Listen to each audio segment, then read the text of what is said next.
اچھا شیخ صاحب، میں نے آپ سے یہ چاہوں گا کہ آپ اپنے ایکسپیرینس سے بھی ہمیں گائیڈ کریں. دوسرا یہ کہ کوئی بھی تہذیب ہو، کوئی بھی فکر افکار، ان کی ہر ایک چیز نیگیٹو تو ہو نہیں سکتی، کچھ نہ کچھ پازیٹیو ہوتا ہے اس میں. اس لیے اگر ہم مغرب کی بات کریں اور اپنے یہاں کی بھی بات کریں تو میں چاہوں گا کہ آپ کمپیریزن کر کے تھوڑی سی کن چیزوں کا آپ خود اپنے تجربے سے بھی اور اپنے انالیسس میں بھی ہمیں بتائیں کہ وہاں کے اعتبار سے آپ کن چیزوں کو دیکھتے ہیں کہ پازیٹیو ہیں، جن کو لیا جا سکتا ہے، اپنانے کی اس میں گنجائش ہے، اور یہاں کے اعتبار سے وہ کون سی چیزیں آپ سمجھتے ہیں کہ وہ یا تو ٹھیک نہیں ہے یا ان میں ایسی ملاوٹ ہو چکی ہے کہ جس کو نکالنا لازم ہے پیور اپنی جو آئیڈیالوجی اس کی طرف واپس آنے کے لیے. ہمارے اہل علم نے نا مطلب اس پہ خاصا زور دیا ہے کہ ولا یجرمنکم شنآن قوم علی الا تعدلوا اعدلوا هو اقرب للتقوی. کسی قوم کی چاہے انہوں نے بہت سے زیادتیاں بھی کی ہوں، اس کی وجہ سے جو آپ ان پر تپے ہوئے ہوتے ہیں، یہ اس بات کا سبب نہ بنے کہ تم ان کے ساتھ انصاف نہ کرو، مطلب انصاف کا دامن چھوڑ بیٹھو. کوئی شک نہیں. اعدلوا هو اقرب للتقوی. بلکہ مطلب ہمارے واضح علم نے کہا کہ عدل وہ اسلام کا عمل ہے جو ہر کسی کے ساتھ ہر وقت فرض ہے. باقی وہ مختلف ہے نا کہ کسی وقت صحیح ہے تو کسی وقت نہیں ہے، یہ ایسا اسلامی فریضہ ہے ہر کسی کے ساتھ ہر وقت واجب ہے. کوئی شک. اچھا، تو اس وجہ سے ہمارے جو بدترین سے بدترین بھی مد مقابل ہوں گے یا حریف ہوں گے تو ان کے ساتھ بھی ہم عدل کریں گے. اور یہ ڈاکٹر صاحب جو جس بارے میں مطلب کچھ نشاندہی کر رہے تھے، دیکھیں وہ کہتے ہیں کہ رد عمل کی نفسیات آپ کو میدان سے باہر کر دیتی ہے. اچھا.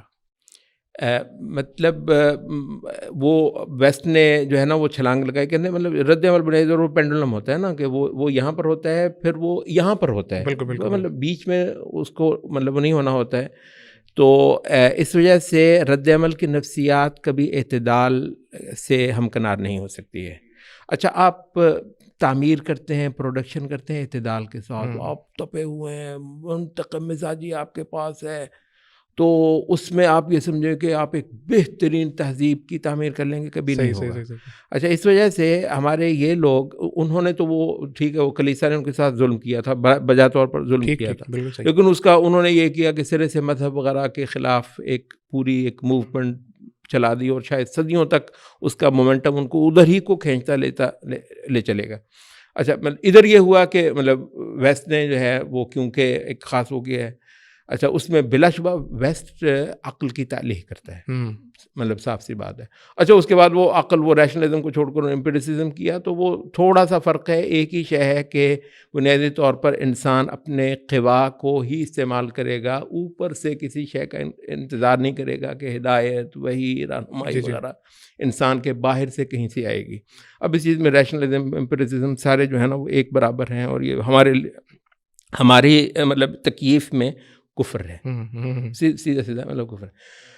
اچھا، لیکن اب اس کے خلاف ہمارے ہاں ایک رد عمل ہوا تو ہم نے کہا کہ عقل کی بھی ایسی تیسی اور سائنس کی بھی ایسی تیسی. تو مطلب یہ جو ہے تو ہم جو ہے وہ نا وہ کرتے ہیں، وہ دیکھتے ہیں کہ کتنا اسی وجہ سے ہمارے بعض تربیت کے علماء نے وہ ایک مثال دی کہ وہ کہتے ہیں کہ عثمان ابن مظعون رضی اللہ عنہ وہ مکہ میں ابھی تھے، تو وہاں کوئی شاعری کی مجلس چل رہی تھی، تو وہ لبید جو ہے نا وہ شاعری سنا تھا، واہ واہ ہو رہی تھی، تو اس نے مطلب ہے وہ صرف ایک شعر پڑھا، اس کے ایک مصرے پہ باقیوں نے بھی داد دی، انہوں نے بھی داد دی، الا کل شیء ما خلا اللہ باطل.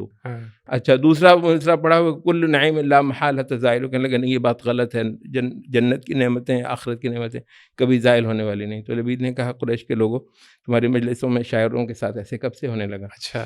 تو وہ کہہ رہے ہیں کہ اتنا آپ ایکوریسی کرتے ہیں، ایک شعر کے بھی 2 حصے کرتے ہیں، اس کے مطلب پہلے مصرے سے آپ اتفاق کرتے ہیں، اس کے دوسرے مصرے سے آپ اختلاف کرتے ہیں.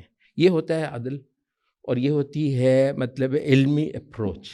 ٹھیک ہے، تو اس وجہ سے یہ بلا شبہ ایسا ہے کہ ہمارا ایک صدی مجھے اندیشہ ہے کہ اس سائنس دشمنی اور عقل دشمنی کے جو ایک نیریٹو سا اس وقت دیا جا رہا ہے، مطلب وہ اس میں جو ہے نا وہ گزر جائے گا.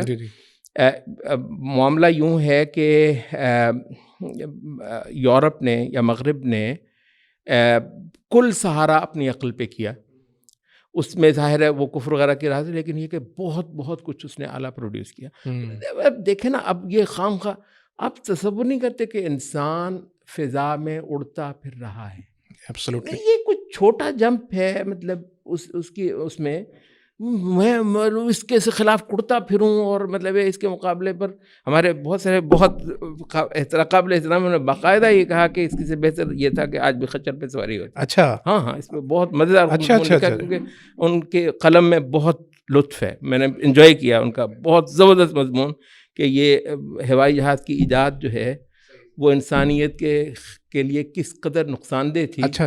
اور اگر خچر دنیا میں ابھی تک ہوتے تو کتنا دنیا راحت سے ہوتی. اچھا, ماشاء اللہ.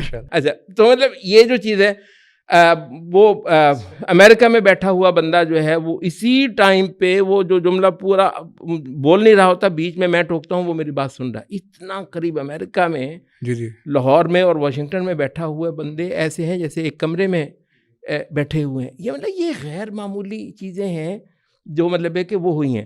اچھا, اسی طریقے سے مطلب کچھ مثالیں ڈاکٹر صاحب بھی دے رہے تھے. نبی صلی اللہ علیہ وسلم نے منجنیق کا استعمال کیا. خندق کی جو ایک ٹیکنیک تھی, ایک تدبیر تھی, وہ عربوں میں رائج نہیں تھی, اس کو سلمان فارسی کے کہنے پہ مطلب وہ کر لیا.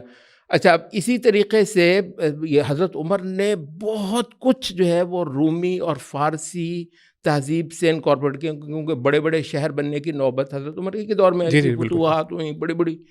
یہ جو سٹی مینجمنٹ ہے مطلب اس میں حضرت عمر نے بہت کچھ ان سے لیا.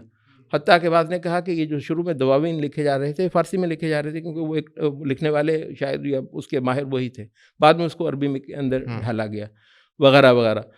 اچھا, تو معاملہ یہ ہے کہ وہ بلکہ یہ سید قطب ایک کتاب میں, بلکہ یہ معلم فی الطریق میں ہی غالباً اس کے مقدمے میں ہی یورپ مغرب کو ایک آفر کر رہے ہیں. اچھا, وہ کہہ رہے ہیں کہ جتنا کچھ تم نے پروڈیوس کیا ہے مطلب اس میں بہت کچھ بہت نفع مند ہے, بہت مطلب ہے. البتہ ہمارے پاس ایک ایسی چیز ہے جو تمہارے پاس نہیں ہے. اچھا, اور وہ ہے کہ جو قلوب کو ہدایت دینے والی ہے, جو انسانیت کو صحیح سکھ سے ہمکنار کر سکتی ہے اور زندگی کو مقصد دے سکتی ہے. آؤ ایک ڈیل کر لیتے ہیں, تمہاری اچھی چیزیں ہم لیتے ہیں, ہماری اچھی چیزیں تم لے لو. Very good. تو مطلب ڈیل کرتے ہیں. تو مطلب ایسا بالکل کچھ نہیں ہے کہ ہم ایک بہت اچھا مطلب ہیلدی ایکسچینج کریں. جو ہماری چیزیں ہیں دنیا میں ہمیشہ ہی ایکسچینج ہوتی رہی ہے, ہر بندہ اپنی اچھی شے لے کر آتا ہے اور دوسرے سے اچھی شے مطلب وہ لے لیتا ہے. ہاں, اس لیے ہماری رہنمائی خود ہمارا دین کرتا ہے. وہ ہمیں بہت اچھی طرح بتاتا ہے کہ کفار سے کیا لینا ہے کیا نہیں لینا. اسی لیے تو کہ قرآن مجید آیا ہے. تو قرآن مجید بنیادی طور پر ایسا نہیں ہے کہ جو حکم ہر شے کا ہے وہ قرآن نے رہنمائی دی ہوئی ہے ہر چیز میں, ہر صورتحال کے لیے. تو آپ ایک بہت ہی صحت مند قسم کا انٹریکشن اپنے زمانے کے ساتھ, اپنے زمانے کی جو ڈیولپمنٹس ہوئی ہیں, جو انہوں نے یا تو سماجیات کے اندر یا طبعیات کے اندر جو بہت کچھ کارنامے کیے ہوئے ہیں, یہ انسانیت کا ورثہ ہے. جب کہتے ہیں ایک چیز ہو, شاعر نے جب ایک بار شعر کہہ دیا تو ٹھیک ہے نام اس کا ہے مگر اب یہ پبلک پراپرٹی ہو گئی. ایگزیکٹلی. اچھا, تو اسی طریقے سے جو ایجادات ہوئی ہیں, بلب بنایا ہوا ہے وہ پتہ نہیں کیا نام ان کا, وہ تو اب وہ بلب ساروں کا ہے یار, مطلب وہ سب کا ہے. تو اس وجہ سے ایسا کچھ نہیں ہے کہ ہم بہت کچھ یہ نہ لیں اور اس کے لیے اپنی بہت ساری عقول کو باقاعدہ ڈائریکٹ نہ کریں, مختص نہ کریں. اور مطلب ہے کہ اگر یہ ہماری جو انطوائیت جس کو عربی میں کہتے ہیں گوشہ نشینی, بالکل سائڈ پر بیٹھ جانا, وہ جو ایک اپروچ اختیار کی تھی اسی نے ہمیں یہ دن دکھائے ہیں کہ اب یہاں مغرب ننگا ناچ رہا ہے. ہم نے واقعتاً اپنا جو ہے نا حجرے اور گوشے کہ جی ہم نے تو بالکل اس کو ایک منفیت کے ساتھ لینا ہے. منفیت کے ساتھ آپ نہیں لے سکتے.